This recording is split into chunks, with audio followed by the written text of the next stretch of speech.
Hello students, तो कैसे हो आप सभी। उम्मीद करता हूँ आप सभी लोग बहुत अच्छे से होंगे और आप लोग की पढ़ाई भी बहुत अच्छे से चल रही होंगी।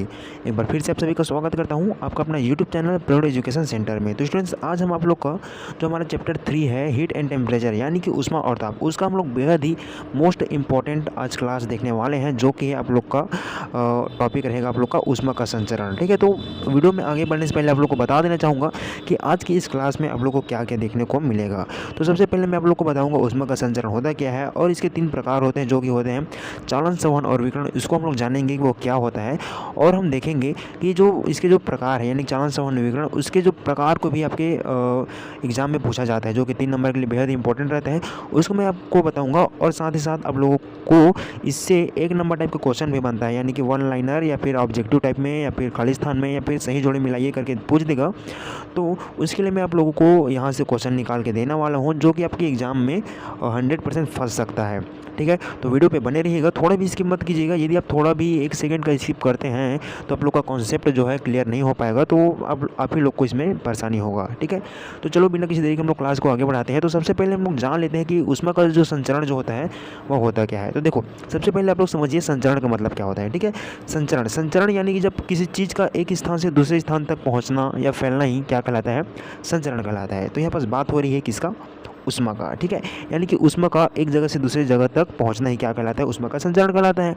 तो आइए इसको हम लोग थोड़ा सा समझ लेते हैं कि बुक में बोला क्या है। यहाँ पास बोला है, हमने देखा कि जिस प्रकार द्रव सदैव ऊंचे तल से नीचे तल की ओर बहता है, ऊष्मा का प्रवाह भी सदैव उच्च ताप से यानी कि उच्च ताप वाली वस्तु से निम्न ताप वाली वस्तु की ओर होता है। ठीक है, यानी कि सबको मालूम है जैसे कि पानी जो होता है उसका बहाव ऊपर से नीचे की ओर होता है। ठीक है, यानी कि जो होता है यानी कि ऊंचाई से उसके नीचे की तरफ होता है, ढलान की तरफ होता है। ठीक है, पानी का जो फ्लो रहता है, उसी प्रकार से जो ऊष्मा होती है उसका प्रवाह सदैव उच्च ताप यानी कि अधिक ताप से निम्न ताप यानी कि कम ताप की ओर होती है। ठीक है, इसको मैं और पहले भी क्लियर कराते आ ही रहा हूँ कि किस प्रकार से होता है, यानी कि ऊष्मा का जो फ्लो जो होता है सबको अब पता चल गया होगा कि जो ऊष्मा का प्रवाह होता है वो अधिक ताप से कम ताप की ओर होता है। ठीक है, यहाँ पर बोला है तापांतर के कारण ऊष्मा का एक स्थान से दूसरे स्थान तक हो रहे स्थानांतरण को ही ऊष्मा का संचरण कहते हैं। ठीक है, यानी कि तापांतर, यहाँ पर एक वर्ड यूज हुआ है तापांतर। तापांतर यानी कि ताप में अंतर। ठीक है, जैसे कि जैसे कि यहाँ पर मैं पानी को गर्म करूँगा। ठीक है, तो जब पानी जो रहेगा क्या रहेगा, पहले तो क्या रहेगा, इसका टेम्परेचर नॉर्मल रहेगा। ठीक है, जब हम इसको हीट देंगे, ठीक है, हीट देंगे इसको, जब हम गर्म करेंगे तो इसके ताप में क्या होगा, अंतर होगा। ठीक है, मान लेते हैं इसका जो नॉर्मल जो टेम्परेचर रहेगा नॉर्मल वाटर का 20 डिग्री सेल्सियस यदि है, जब हम उसको रख देंगे तो इसका टेम्परेचर में क्या हो जाएगा, बदलाव हो जाएगा, यानी कि गर्म हो जाएगा। तो यानी कुछ बोला है तापांतर के कारण ऊष्मा का एक स्थान से दूसरे स्थान तक हो रहे स्थानांतरण को ही ऊष्मा का संचरण कहते हैं। ठीक है, तो उम्मीद करता हूँ आपको ऊष्मा का संचरण आपको समझ में आ गया होगा। अब यहाँ पर जो ऊष्मा का संचरण होता है उनके 3 प्रकार होते हैं। ठीक है, जो होता है चालन, संवहन और विकिरण। ठीक है, तो मैं आप लोग को यहाँ पर बताऊँगा इसका जो पहला प्रकार होता है चालन यानी कि कंडक्शन इंग्लिश में बोलते हैं। इसको यहाँ पर क्रियाकलाप के थ्रू समझाने का कोशिश किया गया है। और यहाँ पर है संवहन यानी कि कन्वेक्शन, और इसका एक टाइप होता है क्या है, वो होता है विकिरण यानी कि रेडिएशन। ठीक है, तो यहाँ पर आप लोग को क्रियाकलाप के थ्रू समझाने का कोशिश किया है। खैर आपके एग्जाम में आएगा तो हम लोग तो क्रियाकलाप को लिख नहीं सकते, तो इसको हम लोग अच्छे से समझने के लिए हम लोग को इसका जो बेहतर डेफिनेशन हम लोग को पता होना चाहिए। यदि एग्जाम में आता है तो हम लोग उसको अच्छे से बता पाएँ, तो उसके लिए मैं आप लोग को डेफिनेशन और उसके उदाहरण इस समय भी आपको आगे बताने वाला हूँ। ठीक है, तो वीडियो पे बने रहिएगा, और हम लोग जानेंगे कि चालन, संवहन और विकिरण, मतलब कि जब हम किसी बर्तन में रखे पानी को जब हम लोग गर्म करेंगे तो ये जो चालन, संवहन और विकिरण की प्रक्रिया किस प्रकार से होती है उसको भी हम लोग देखेंगे। ठीक है, तो चलो बिना किसी तरीके हम लोग देख लेते हैं चालन, संवहन, विकिरण होता क्या है। ठीक है, देखो, चालन, संवहन और विकिरण को समझने से पहले आप ये जान लो कि इससे संबंधित क्वेश्चन किस प्रकार से आपके एग्जाम में बनने वाले हैं। ठीक है, तो आपके एग्जाम में पूछ देगा कि ऊष्मा क्या है, ऊष्मा संचरण के प्रकार के बारे में लिखिए बोल देगा, और आपको पूछ सकता है कि चालन, संवहन और विकिरण में अंतर लिखिए। और ये वाला जो क्वेश्चन इसको भी घुमा सकते हैं। ऊष्मा क्या है उसको आपको बोल देगा कि जो क्या होता है, ऊष्मा का संचरण क्या होता है और उसके प्रकार कितने होते हैं उसको समझाइए। ऐसे करके भी यदि आपको क्वेश्चन में पूछा जाता है तो आप लोग इसको आसानी से बता सकते हो।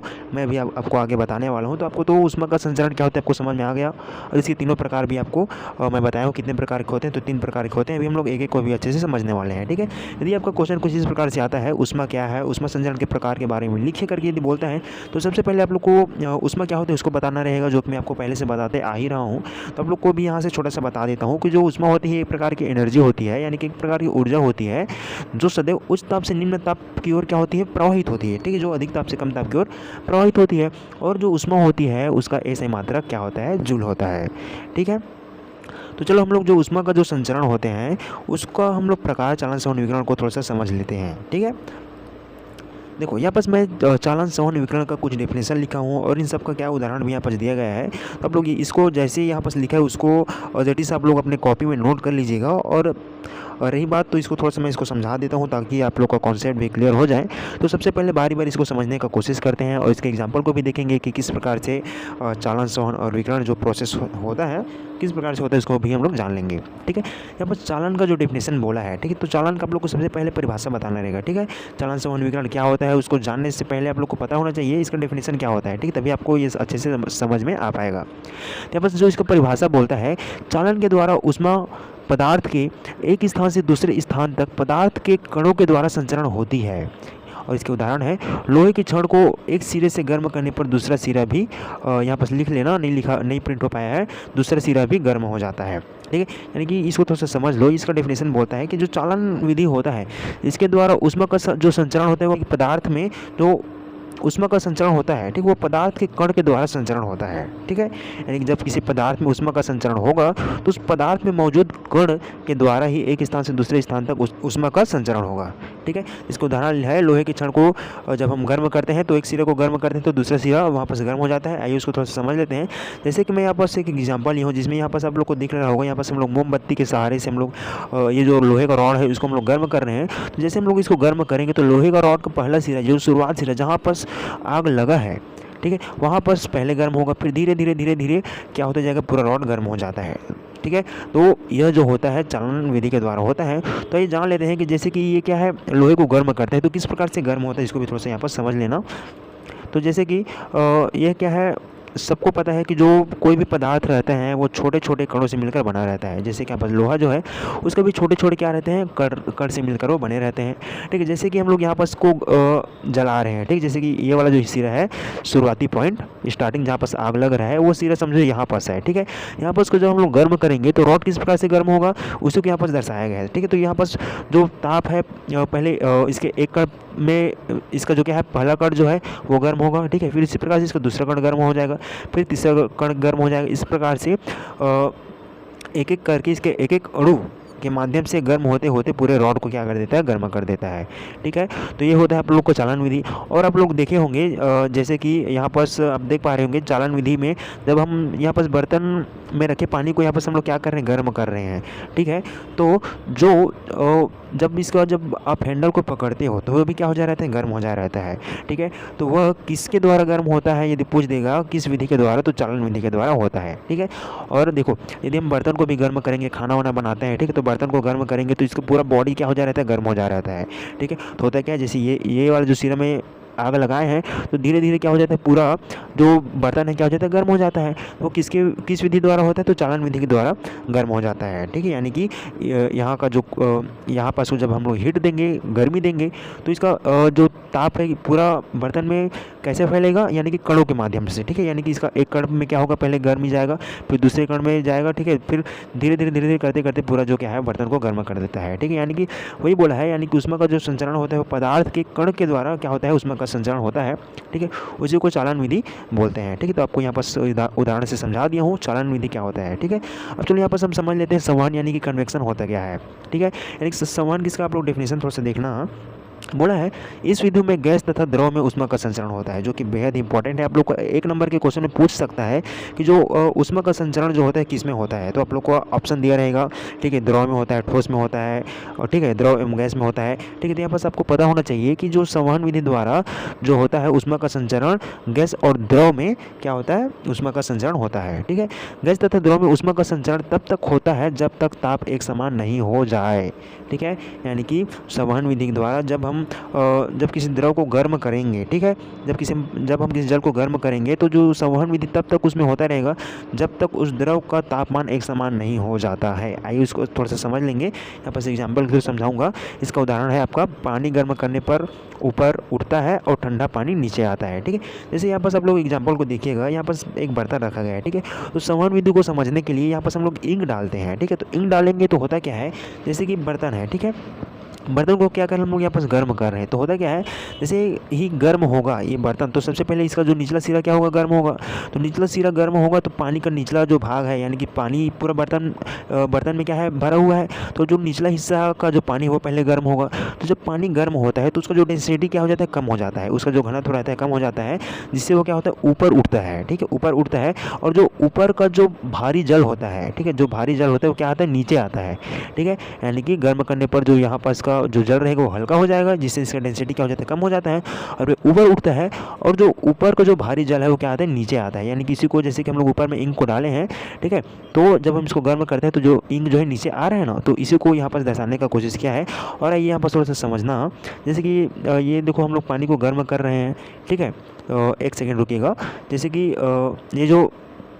ये जो रेड रेड हिस्सा दिख रहा है वो क्या है, गर्म पानी है। ठीक, तो गर्म पानी जो है, नीचे वाला तल का पानी है वो ऊपर उठता है, और जो ऊपर का जो ठंडा पानी रहता है वो क्या होता है, नीचे आता है। ठीक है, तो इसी को यहाँ पर समझाया गया है। तो इसी प्रोसेस के द्वारा, ठीक है, यानी कि जो गर्म पानी होता है, गर्म जो जल रहता है नीचे का वो ऊपर उठता है, ऊपर का जो भारी जल रहता है यानी कि वो क्या होता है, नीचे आता है। तो इस विधि, ये जो प्रोसेस है वो चलते रहता है, जो कि संवहन विधि कहलाता है, जिसके द्वारा जो क्या हो जाता है, जल गर्म हो जाता है। ठीक है, तो संवहन विधि द्वारा किस प्रकार से जो जल जो है गर्म होता है, आपको समझ में आ गया होगा। अब हम देख लेते हैं विकिरण यानी कि रेडिएशन होता क्या है। सबसे पहले इसका डेफिनेशन देख लेते हैं, फिर हम लोग इसके एग्जाम्पल को देखेंगे। यहाँ पर इसका परिभाषा बोला है, जब ऊष्मा बिना किसी माध्यम के तरंग के रूप में एक वस्तु से दूसरी वस्तु तक पहुँचती है तो उसे विकिरण कहते हैं। जैसे कि उदाहरण है यहाँ पर, सूरज की गर्मी पृथ्वी तक बिना किसी माध्यम के पहुँचती है। ठीक है, यहाँ पर समझने का प्रयास कीजिएगा। जब ऊष्मा यानी बिना किसी माध्यम के तरंग के रूप में, यानी कि एक वस्तु से दूसरे वस्तु तक पहुंचती है, उसी को विकिरण कहती है। देखो, जैसे कि हमने यहाँ पर देखा, चालन देखा, संवहन देखा, इसके लिए हमें माध्यम की आवश्यकता पड़ रही है। तो माध्यम इसमें क्या क्या है, यहाँ पर हमें रॉड, चालन में देख रहे हो तो इसमें रॉड का जरूरत पड़ रहा है, और यहाँ पर आग के थ्रू इसमें हम लोग चालन का प्रोसेस करा रहे हैं। यहाँ पर भी संवहन में हम लोग बर्तन लिए हैं, उसमें पानी डाले हैं, फिर उसको हम लोग आग जला के इसको गर्म कर रहे हैं, तो तब हमें संवहन का प्रोसेस यहाँ पर देखने को मिल रहा है। तो यानी कि यहाँ पर हमें एक हिसाब से माध्यम की आवश्यकता पड़ रही है।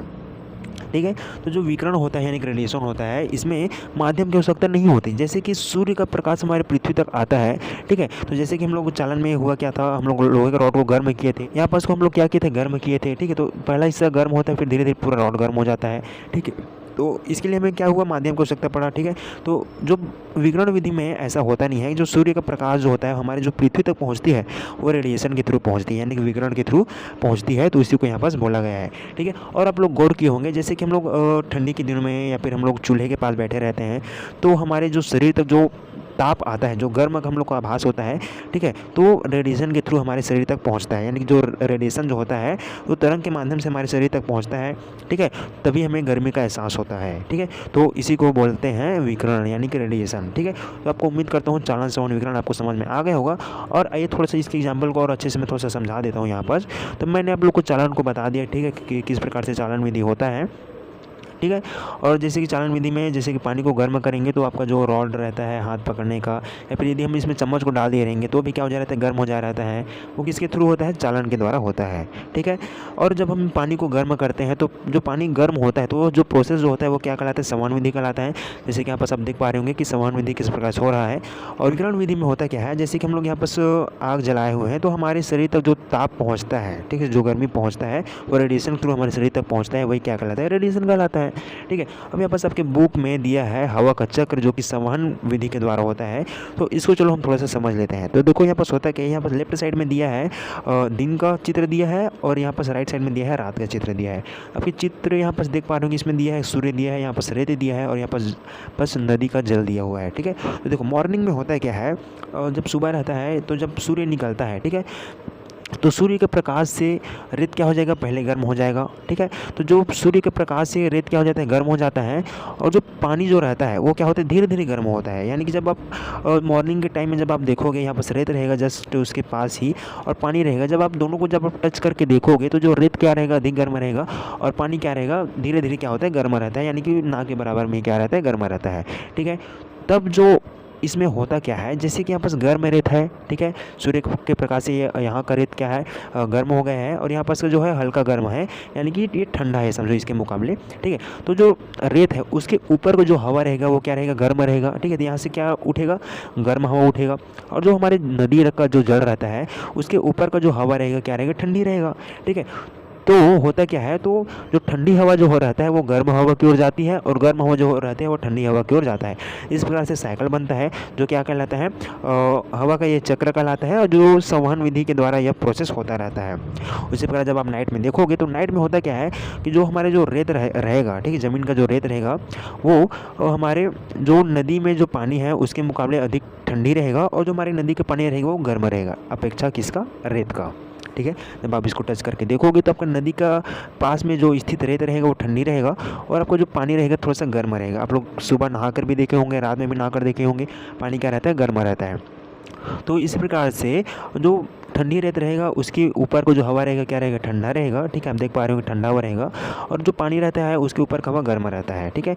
तो जो ठंडी हवा जो रहता है वो गर्म हवा की ओर क्या होती है, फ्लो होती है, और जो गर्म हवा जो रहती है वो ठंडी हवा की ओर क्या होती है, गमन करती है, ठीक है। तो ये जो प्रोसेस जो होता रहता है, जैसे कि हमने पानी को यहाँ पर गर्म करके देखे थे, तो गर्म किए तो जो गर्म जो क्या था, जल था वो ऊपर उठा, ठीक है, फिर ठंडा जो जल था वो नीचे आया। तो इसी प्रकार से इसमें होता है कि जो गर्म हवा जो रहता है वो ऊपर उठता है, ठीक है, और फिर उसके जगह को भरने के लिए ठंडी हवा जो होता है उसकी जगह में आता है, ठीक। इस प्रकार से साइकिल चलते रहते हैं, इसी को बोलते हैं संवहन, ठीक है। तो आपको उम्मीद करता हूँ चालन, संवहन, विकर्ण आपको अच्छे से समझ में आ गया होगा।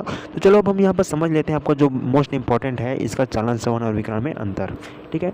तो देखो चालन, संवहन और विकर्ण में आप लोग अंतर को जब भी आप बताओगे, ठीक है, तो चलो सबसे पहले हम लोग कॉलम बना लेंगे, ठीक है। जब भी आप लोग को एग्जाम में अंतर पूछेगा तो आप इस प्रकार से कॉलम बना लेना। तो यहाँ पर हम लोग लिख लेते हैं चालन, संवहन और विकर्ण, ठीक है। तो देखो होता क्या है, जब भी आप लोग अंतर बताओ, किसी भी चीज़ का अंतर बताओ, आप लोग को थोड़ा सा ट्रिक बता रहा हूँ। तो सबसे पहले आप लोग ये चीज़ होता है क्या, इसको आप लोग डेफिनेशन को लिख देना पहला पॉइंट बना के, दूसरा पॉइंट में उसका उदाहरण को लिख देना, ठीक है। फिर इसके अंदर की कुछ चीज़ें हैं उसको आप लोग लिख देना जो आप लोग को पता रहेगा, ठीक है। तो आपको मैं यहाँ पर चलो बताता हूँ, सबसे पहले चालन को समझने का कोशिश करेंगे। तो सबसे पहले हम लोग यहाँ पर जान लेते हैं कि चालन का डेफिनेशन मैंने आपको बताया, उसको आप लोग यहाँ पर लिख देना। जैसे कि यहाँ पर मैं लिखा हूँ, चालन के द्वारा उसमें पदार्थ के एक स्थान से दूसरे स्थान तक पदार्थ के कण के द्वारा संचरण होता है, ठीक है। जैसे कि चम्मच या लोहे का रॉड को गर्म करने पर उष्मा एक सिरे से दूसरे सिरे तक जाती है, ठीक है। यानी कि जब हम लोहे का रॉड को गर्म करके देखें तो एक सिरे को हम लोग गर्म किए तो दूसरा सिरा भी गर्म हो जाता है, उसी प्रकार से चम्मच भी क्या हो जाएगा, गर्म हो जाएगा, ठीक है। और हम देखे हैं चालन विधि में, ठीक है, तो इसमें क्या होता है, यह इसमें केवल ठोस में ही ऊष्मा संचरित होती है। यानी कि जो चालन विधि द्वारा जो होता है ऊष्मा का संचरण केवल ठोसों में होता है। आप इसको याद रखिएगा, मोस्ट इंपॉर्टेंट है, आपके एग्जाम में पूछ सकता है कि यानी कि चालन विधि द्वारा ऊष्मा का संचरण किस में होता है। आपके ऑप्शन में दिया रहेगा ठोसों में होता है, द्रव में होता है, गैस में होता है, या इनमें से कोई किसी में नहीं होता, ऐसे करके दिया रहेगा। तो आपके ऑप्शन का जो सही आंसर रहेगा वो क्या रहेगा, ठोसों में होता है, उसको आपको लेना रहेगा, ठीक है। तो जो ऊष्मा का संचरण जो होता है ठोस में होता है, जैसे हमने यहाँ पर लोहे देखा, लोहे का रॉड देखा, चम्मच देखा, ठीक है। तो और हमारे जो बर्तन रहता है सब क्या रहते हैं, ठोस ही तो रहते हैं ना। तो चालन विधि किस में होता है, केवल ठोस में होता है, इसको आप लोग याद रखिएगा। और इसके लिए माध्यम की जरूरत पड़ती है, ठीक है। यानी कि चालन विधि को समझने के लिए हमें माध्यम की आवश्यकता पड़ती है, ठीक है। तो आपको उम्मीद करता हूँ चालन विधि आपको समझ में आ गया होगा। अब हम यहाँ पर देख लेते हैं संवहन यानी कि होता क्या है। तो संवहन विधि इसका सबसे पहले आप लोग डिफिनेशन को लिख देना। जैसे कि इस प्रकार से यहाँ पर लिखा हुआ है कि इस विधि में गैसों तथा द्रव में ऊष्मा का संचरण होती है, ठीक है। मोस्ट इंपॉर्टेंट पॉइंट यहाँ पर आपको देखने को मिल रहा है कि जो संवहन विधि के द्वारा ऊष्मा का संचरण द्रव एवं गैसों में होता है। मैंने आपको बताया द्रव में किस प्रकार से होता है, पानी गर्म होने का जो प्रोसेस होता है संवहन विधि के द्वारा होता है। और जो रात में जो हमारी जो हवा चलता है, ठीक है, जैसे समुद्र के पास का ही जो मैंने अभी आपको एग्जाम्पल बताया वो, ठीक है। यानी कोई किस में होता है, संवहन जो होता है वो ठोस और द्रव दोनों में होता है, ठीक है। और गैस तथा द्रव में ऊष्मा का संचरण तब तक होता है जब तक इसका तापमान एक समान ना हो जाए, ठीक। जैसे कि हम लोग पानी को गर्म करते हैं तो हमारे जो नॉर्मल पानी का टेम्परेचर कम रहेगा, जैसे कि 20 डिग्री सेल्सियस रहेगा। जब हम उसको गर्म करेंगे, ठीक है, गर्म करेंगे तो उसका जो गर्म करेंगे तो पानी का जो टेम्परेचर है क्या होगा, तब तक गर्म होता रहेगा जब तक वो पानी का टेम्परेचर एक समान गर्म नहीं हो जाता। ठीक है, जैसे हम पानी को गर्म करेंगे तो उसका निचला हिस्सा गर्म रहता है पहले, ठीक है, ऊपर का ठंडा रहता है, यानी कि नीचे का टेम्परेचर कम रहेगा, ऊपर का नहीं, जो गर्म हो रहा है उस हिस्से का जो क्या रहता है, पानी का टेम्परेचर क्या रहेगा, अधिक रहेगा, और ऊपर का जो पानी क्या रहेगा, ठंडा रहेगा, उसका टेम्परेचर कम रहेगा। ठीक है, तो संवहन विधि द्वारा प्रोसेस होते होते जो इसका जो टेम्परेचर है वो तब तक होते रहता है जब तक इन दोनों का तापमान एक समान नहीं हो जाता। ठीक है, यहाँ पास आपका उदाहरण है, बर्तन में पानी को गर्म करना और हवा का चलना। ठीक है, यानी हवा का जब हम लोग ठंडी हवा गर्म हवा चलता है वो इसी संवहन विधि के द्वारा होते रहते हैं हमारे वातावरण में। ठीक है, तो यहाँ पर इनमें द्रव एवं गैस में ऊष्मा का संचरण होती है, ये भी मोस्ट इंपॉर्टेंट पॉइंट बनता है, यानी कि ऊष्मा का संचरण संवहन विधि में द्रव एवं गैसों में होती है और इसके लिए भी माध्यम की आवश्यकता पड़ती है। ठीक है, उम्मीद करता हूँ आपको संवहन भी आपको समझ में आ गया होगा। अब हम देख लेते हैं विकिरण क्या होता है। ठीक है, तो विकिरण में होता क्या है कि विकिरण ऊष्मा स्रोत से चलकर पदार्थ को बिना माध्यम के गर्म करती है, यानी कि इसमें बोल रहा है, यानी कि जो ऊष्मा स्रोत से चलकर, जैसे कि हम लोग सूर्य से जो ताप रहता है, जो विकिरण रहता है वो हमारे पृथ्वी तक बिना किसी माध्यम के पहुंचती है।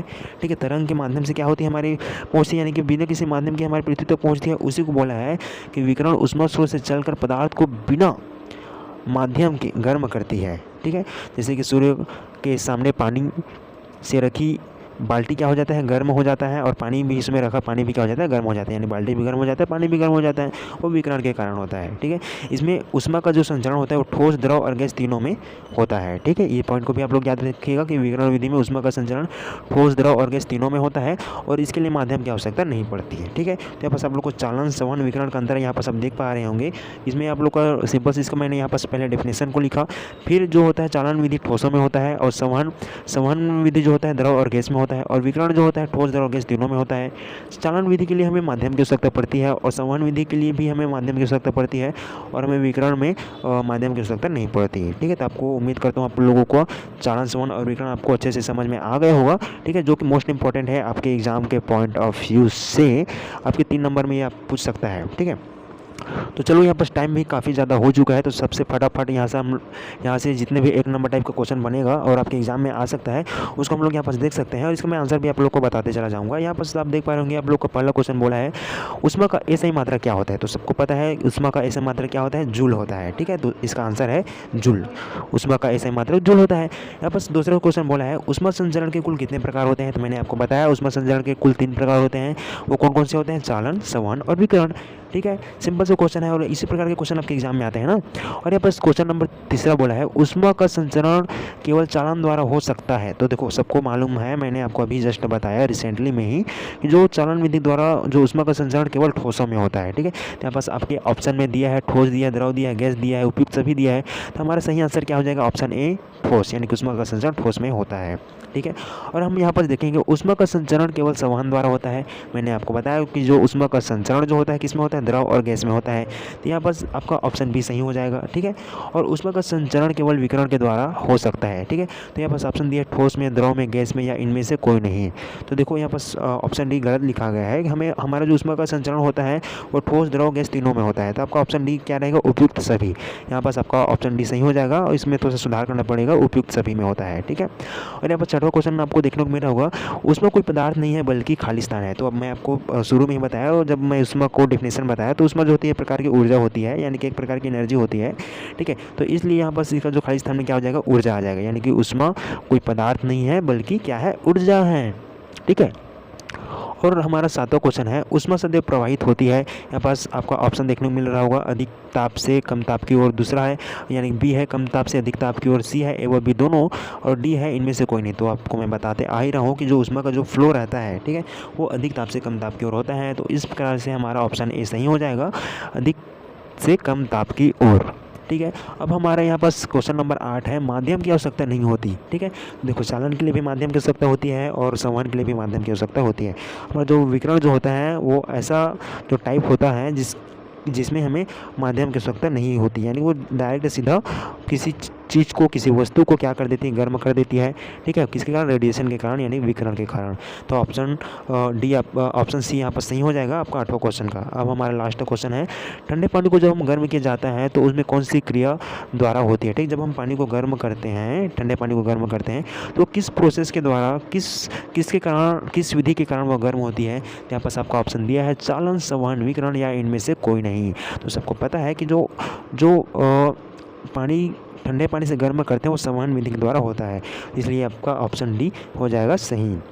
ठीक है, तो इस प्रकार से हमारा आज का टॉपिक समाप्त होता है, जो कि बेहद मोस्ट इंपॉर्टेंट टॉपिक है। यदि आप इसको शुरू से लास्ट तक देखते आ रहे होंगे तो आप लोग का जो इस एग्ज़ाम में जो क्वेश्चन आएगा वो आप लोग से बिल्कुल भी नहीं छूटेगा और आप लोग इसको अच्छे से बना पाओगे, ऐसा मैं उम्मीद करता हूँ। अब यहाँ पर जो भी जितना भी चीज़ आपको दिखाया हूँ वो सभी आपके कॉपी में नोट होने चाहिए और आप उसको अच्छे से पढ़ लेना। ठीक है, और यदि इसके बावजूद भी यदि किसी भी प्रकार के आपको डाउट रहता है तो आप कमेंट करके पूछ सकते हो।